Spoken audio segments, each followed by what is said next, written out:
নমস্কাৰ আমি আহিছোঁ আসাম এডভান্টেজ কাৰ্যসূচীত অংশগ্ৰহণৰ বাবে আজি অসমলৈ ভাৰতবৰ্ষৰ মাননীয় প্ৰধানমন্ত্ৰী নৰেন্দ্ৰ মোদী ডাঙৰীয়া আহি উপস্থিত হ'বহি সৰুসজাই ষ্টেডিয়ামত তাতেই আমি তেখেতক আদৰণি জনাবৰ কাৰণে আমি গোলাঘাটৰ পৰা এটি সাংস্কৃতিক তথা ঢুলীয়াৰ দল আমি আহিছোঁ এটা বিহুৱা দল আমি আহিছোঁ আমি সকলোৱে গৈ মাননীয় প্ৰধানমন্ত্ৰী ডাঙৰীয়াক আদৰণি জনাম গতিকে আমি সকলোকে এই কাৰ্যসূচী উপভোগ কৰিবৰ কাৰণে অনুৰোধ জনাইছোঁ ধন্যবাদ পোনপ্ৰথমে সমগ্ৰ অসমবাসী ৰাইজলৈ আমাৰ তৰফৰ পৰা আন্তৰিক অভিনন্দন সেৱা আগবঢ়াইছোঁ আমি জনাবলৈ পাই সুখী হৈছোঁ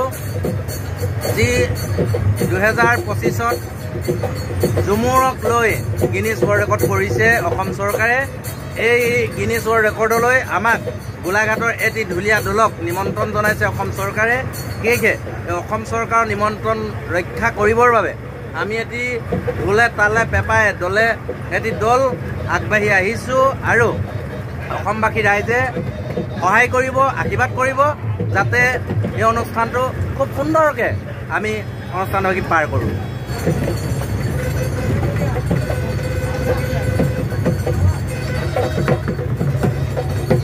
আমাৰ লগত আছে দেই আমাৰ অসমৰ এজন বিশেষ সাংস্কৃতিক কৰ্মী মনোজ শইকীয়া ডাঙৰীয়া আমি তেখেতকো দেখুৱাইছোঁ আমাৰ লগত আহিছে আমি সকলোকে দেখুৱাবলৈ চেষ্টা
নমস্কাৰ সৰুসজাই খেলপথাৰৰ পৰা আলোক দৰ্পণৰ সমূহ দৰ্শকলৈ আমাৰ তৰফৰ পৰা আন্তৰিক শ্ৰদ্ধা জনাইছোঁ লগতে আমাৰ ঢুলীয়া শিল্পীসকলৰ তৰফৰ পৰাও আপোনালোকলৈ আমি আন্তৰিক শ্ৰদ্ধা জ্ঞাপন কৰিছোঁ কিছু সময়ৰ পিছতে ইয়াত আহি ভাৰতবৰ্ষৰ মাননীয় প্ৰধানমন্ত্ৰী আহি উপস্থিত হ'ব আমি তেখেতক আদৰণি জনাম আমি ঢোলে ডগৰে তেখেতক আদৰণি জনাবলৈ প্ৰস্তুত হৈছোঁ আহক আপোনালোকে আমাৰ লগত সহযোগ কৰক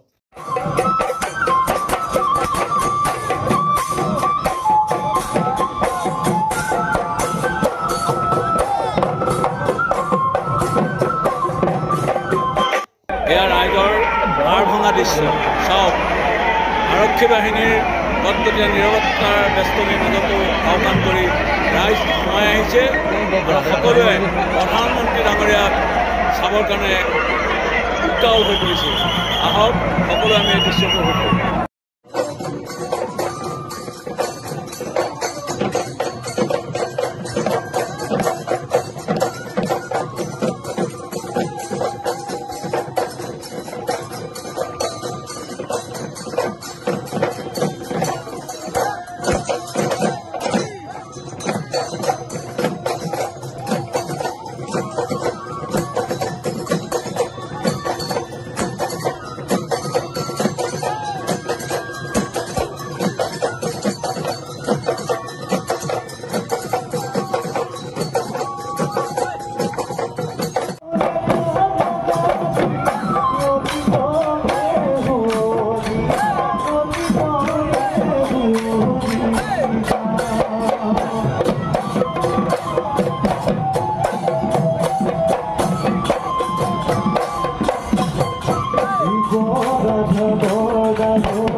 দলৰ হৈ